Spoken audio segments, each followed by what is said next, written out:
የኢራን አብዮታዊ ዘብ በቴል አቪቭ የሚገኙ የእስራኤል የደህንነትና የስለላ ተቋማት ላይ ጥቃት መሰንዘሩን አስታውቋል። በፈረንጆቹ 2025ና 26 በተደጋጋሚ ማስጠንቀቂያ ሲሰጥ የቆየው የኢራን አብዮታዊ ዘብ በቴል አቪቭ እምብርትና በከተማዋ ዳርቻዎች የሚገኙ ዋና ዋና የእስራኤል የደህንነት ተቋማት ላይ ያነጣጠረ መጠነ ሰፊ የሚሳኤል ጥቃት መፈጸሙን ዓለም ይወቅልኝ ብሏል። እንደ አብዮታዊ ዘቡ ከሆነ ባለፈው መጋቢት 2 እና 3 2018 ዓ.ም በእኛ አቆጣጠር ማለት ነው በተሰነዘሩት ጥቃቶች የሚከተሉት ተቋማት ኢላማ መሆናቸውን ይፋ አድርጓል። አንደኛ የሞሳድ ማዕከል፣ 2 የሽም ቤት፣ 3 አማን። ሞሳድ የእስራኤል የውጭ ደህንነት መስሪያ ቤት ኦፕሬሽን ማዕከላት ነው። ሽም ቤት ደግሞ የእስራኤል የሀገር ውስጥ ጸጥታ ተቋም ዋና መስሪያ ቤት ነው። አማን የእስራኤል ወታደራዊ የስለላ መምሪያ ዋና ማዕከል ነው። አብዮታዊ ዘቡ ይሄን ነው አጥቅቻለሁ እና ማዕከል አድርጌዋለሁ ሲል የነበረው። ይህ ወታደራዊ እርምጃ በየካቲት ወር መጨረሻ አሜሪካና እስራኤል በኢራን የኒውክሌርና የደህንነት ተቋማት ላይ የሰነዘሩትን ቅድመ ጥቃት ተከትሎ የመጣ አጸፋዊ እርምጃ መሆኑንም ገልጸዋል። የኢራን ጦር በቴል አቪቭና በቤርሳቤህ የሚገኙ የአየር ማረፊያዎችንና ወታደራዊ ካምፖችን በሚሳኤል መውደሙንም ጠላትና ወዳጅ ይወቅልኝ ብሏል። በተያያዘ ዜናም የሊባኖሱ ሄዝቦላ ታጣቂ ቡድን የክፍል 8200 መቀመጫ የሆነውን ግሊሎት ወታደራዊ ቤዝ መጋቢት 3 2018 ዓ.ም በሚሳኤል መምታቱን አስታውቆ ነበር። በአሁኑ ወቅት በመካከለኛው ምስራቅ ያለው ወታደራዊ ውጥረት በከፍተኛ ደረጃ የጨመረ ሲሆን ሁለቱም ወገኖች የሚሳኤልና የአየር ጥቃት ልውውጥ አሁንም ድረስ ቀጥሏል። በተጨማሪም ኢራን የኤሮስፔስ ኃይሏ እጅግ ዘመናዊ የሆኑ የአየር መከላከያ ስርዓቶች ባሉበት ሁኔታ በእስራኤል የደህንነት ተቋማት ላይ ትክክለኛና ውጤታማ የሆነ ጥቃት እየፈጸምኩ ነው እያለች ነው። የኢራን ሚሳኤሎች በቴል አቪቭ እምብርት የሚገኙትን የአማን ወታደራዊ ደህንነትና የሞሳድ ማዕከላት መምታታቸውንም እየገለጹ ነው። የኢራን ይፋዊ መግለጫ እንደሚያመላክተው የተጠቁት ቦታዎች በኢራን ሕዝብና በቀጠናው ባሉ የጥንካሬ ኃይሎች ላይ የሚፈጸሙ የግድያና የደህንነት ኦፕሬሽኖች የሚታቀዱባቸው ቁልፍ ማዕከላት ናቸው። የኢራን መከላከያ ሚኒስቴር ቃል አቀባይ ብርጋዴር ጄኔራል አሊ ሬዛ ታላይናክ የኢራን የታጠቀ ኃይል በእስራኤል ላይ በፈጸመው ጥቃት ጠላት ሊያውቀው የማይችል አዲስ አይነት ሚሳኤል መጠቀም መቻሉን አረጋግጠዋል። ምንም እንኳን የቻይና ሚና የአሜሪካ ወታደራዊ መዛግብት ኢላማ ባደረጉት የኢራን ጥቃቶች ላይ በዝርዝር ቢጠቀስም እስካሁን በነበረው ሂደት በአካል የተሰበረ ወይንም የተዘረፈ የአሜሪካ ወታደራዊ መዛግብት ስለመኖሩ የተረጋገጠ መረጃ የለም። የኢራን አብዮታዊ ዘብ በቴል አቪቭ የሚገኙትን የአማን ወታደራዊ ደህንነት፣ የሽም ቤት፣ የሀገር ውስጥ የጸጥታ ተቋምና 2 የአየር ኃይል ካምፖችን በድሮንና በሚሳኤል መምታቱን ገልጿል። በዚህም በመካከለኛው ምስራቅ በሚገኙ ህንፃዎች ላይ ከፍተኛ ፍንዳታና ጉዳት የደረሰ ሲሆን በበርካታ እስራኤላውያን ላይም ሞትና ቁስለት መድረሱ እየተዘገበ ነው። ለዚህ ጥቃት እስራኤልና አሜሪካ የሰጡት ምላሽ የኢራንን የሚሳኤልና የድሮን መሰረተ ልማቶች በአየር ድብደባ ማውደም ሲሆን በተጨማሪም እንደ አሊ ላሪጃኒና ጎላም ሬዛ ሱሌይማኒ ያሉ ታዋቂ የኢራን የደህንነት አመራሮች መገደላቸው ይታወሳል። ከዚህ ጋር በተያያዘ ቻይና ለአሜሪካ የባህር ኃይል መርከቦች እንቅስቃሴ ክትትል የሚረዳ መረጃ በማቅረብና በምዕራባውያን ቴክኖሎጂ ላይ ያለውን ጥገኝነት የሚቀንሱ የሶፍትዌር ውጤቶችን በመስጠት ለኢራን ስትራቴጂካዊ ድጋፍ ማድረጓን የሚያሳዩ መረጃዎችም ወጥተዋል። ይህ በቻይና ቀጥተኛ ያልሆነ መሪነት የሚካሄድ የኢራን ኦፕሬሽን ዋና ዓላማ በእስራኤል የደህንነት ተቋማት ውስጥ የሚገኘውን የአሜሪካ የደህንነት መዛግብት ለመቆጣጠር እንደሆነ ይታመናል። በዚህ ረገድ የቻይና ድጋፍ የኢራንን የመከላከል አቅም በማጠናከርና የአሜሪካና የእስራኤልን የቴክኖሎጂ የበላይነት ለመቋቋም የሚያስችሉ የላቁ የድሮን ታክቲኮችን በመስጠት ረገድ ትልቅ ሚና ተጫውቷል። በመሆኑም ኢራን በእስራኤል ወታደራዊና የደህንነት ተቋማት ላይ በሰነዘረችው ጥቃት በአካባቢው ያለውን የአሜሪካ እንቅስቃሴ የሚመለከቱ አካላዊ ወይንም ዲጂታል መዛግብትን ለመያዝ ካላት ፍላጎት ጋርም ይያያዛል። ይህ እርምጃም እስራኤል በቴህራን ውስጥ ለፈጸመችው የግድያና የጥፋት እርምጃዎች አጸፋ ለመስጠት ካለው የኢራን ግብ ጋርም የሚጣጣም ነው እንደ ተንታኞች። በተለይ ባለፈው ሰኔ 2025 እና ባለፈው መጋቢት 2026 የተፈጸሙት የኢራን ጥቃቶች የውሳኔ ሰጭ ማዕከላት ላይ ያነጣጠሩ ሲሆኑ የቅድ ኃላፊ የሆነውን የአማን ዋና መስሪያ ቤትና በሄርዜሊያ አካባቢ የሚገኙ የሞሳድ ተቋማትን ያካተቱ ነበሩ። ኢራን በእነዚህ ቦታዎች ላይ ትክክለኛ ጥቃት መፈጸሟንና የተወሰኑ ክፍሎችን ማውደሟን ብታረጋግጥም እስራኤል ግን በእነዚህ ህንፃዎች ላይ የደረሰውን ቁሳዊም ሆነ የሰው ኃይል ጉዳት እስካሁን በይፋ አላረጋገጠችም።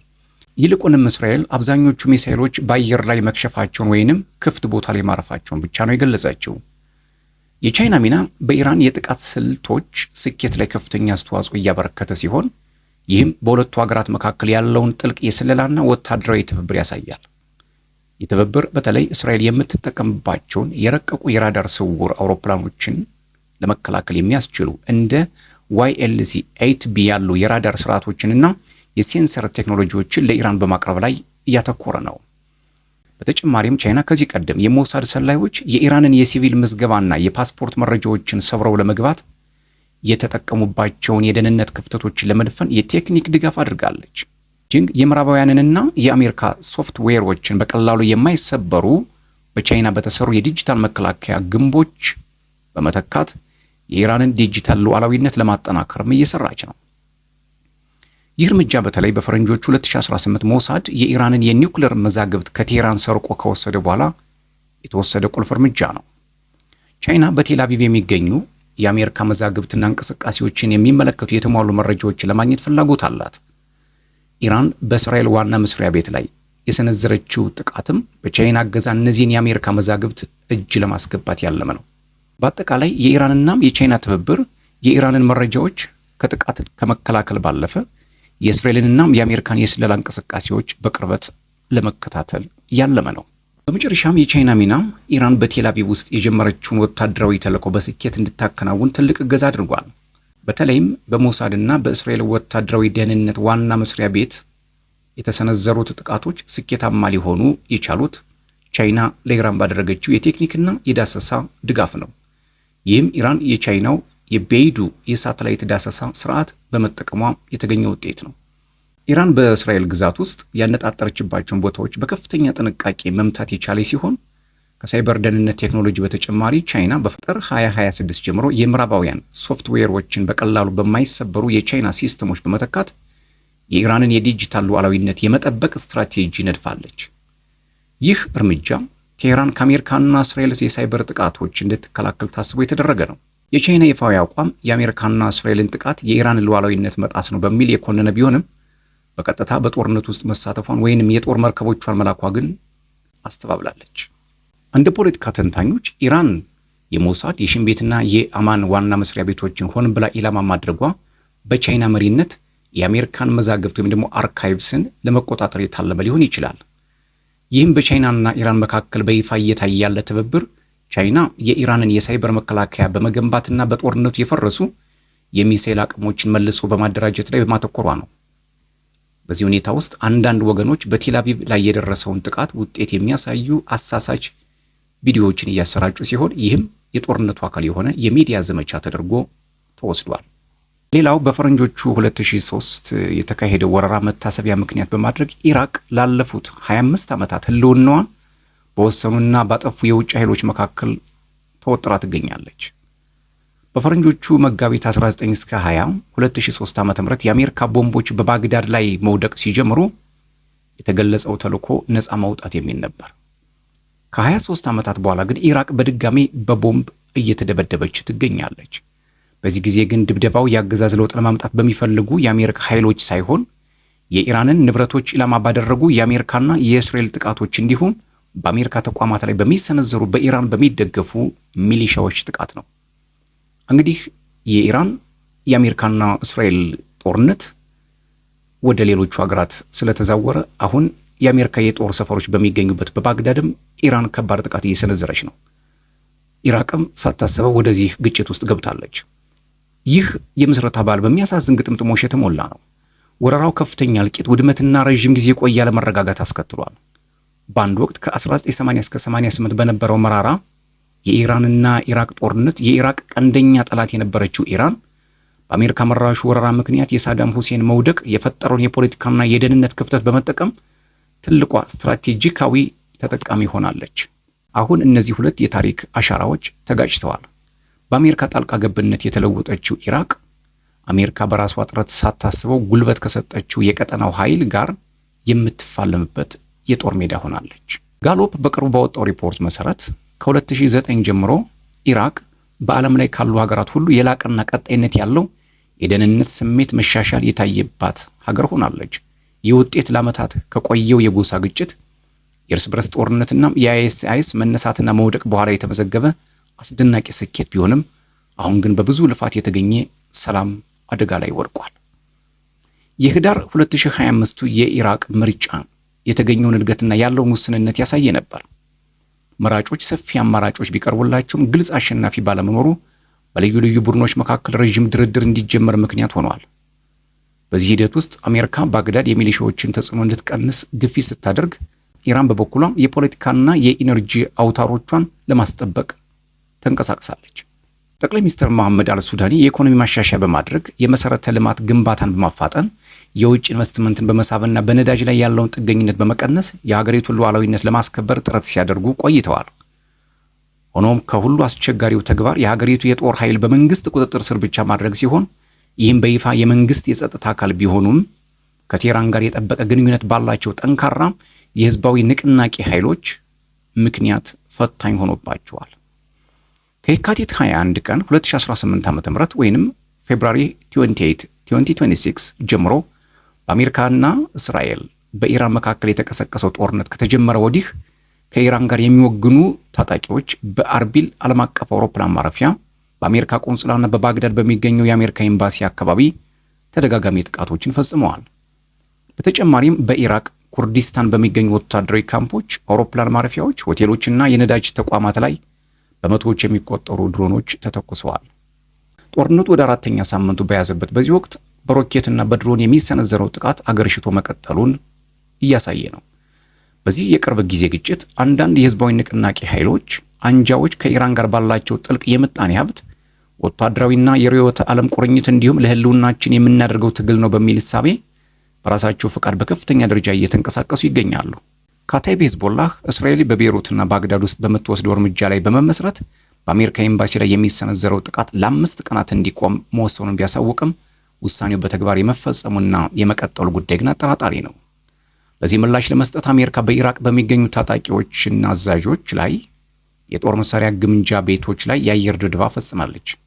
የኩርድ የፓርላማ አባላት የባግዳድ መንግስት ዝምታ ለሀገሪቱ መረጋጋት ስጋት መሆኑን ሲያስጠነቅቁ፣ መንግስት በበኩሉ ተደጋጋሚ የጠላትነት ድርጊቶች ሲል ጥቃቶቹን ቢያወግዝም ለማስቆም የሚያስችል አቅም ግን የለውም።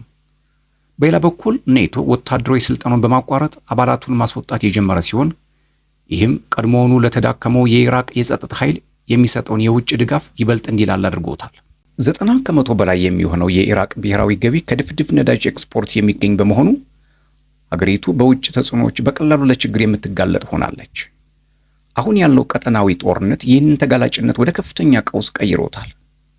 በተመሳሳይ ጊዜ እስራኤል በደቡብ ፓርስ የጋዝ ተቋማት ላይ በፈጸመችው ጥቃት ምክንያት ከኢራን ወደ ኢራቅ የሚላከው ጋዝ ተቋርጧል። ይህም ቀድሞውኑ ደካማ የነበረውን የኢራቅ የኤሌክትሪክ ዘርፍ ለከፋ ችግር ዳርጎታል። ጥቃቶቹ በኩርዲስታንና በደቡብ ኢራቅ የሚገኙ እንደ ሳርሳንግ፣ ኮርሞር እና የበስራ የነዳጅ መሸኛ ተርሚናሎችን ኢላማ አድርገዋል። እንደ ሩሜይላና ዌስት ቁጥር 2 ያሉ ግዙፍ የነዳጅ እርሻዎች በማከማቻና በኤክስፖርት መስተጓጎል ምክንያት ስራ ቆመዋል። ባለፈው መጋቢት 3 2018 ዓ.ም በበስራ አቅራቢያ በሚገኙ የባህር ክልሎች ውስጥ 2 የነዳጅ ጫኝ መርከቦች በመመታታቸው ኢራቅ የነዳጅ ስርጭቷን በይፋ አቋርጣለች። የሆርሙዝ የባህር መስመር በመዘጋቱ የደቡብ ኢራቅ ምርት ሙሉ በሙሉ የቆመ ሲሆን፣ የሰሜኑ የቧንቧ መስመርም ባለመስራቱ የሀገሪቱ የኢኮኖሚ የጀርባ አጥንት ተቆርጧል። እንደ ቶታል ኢነርጂስ ያሉ ዓለም አቀፍ ኩባንያዎች ሰራተኞቻቸውን እያስወጡና ምርት እያቆሙም ይገኛሉ።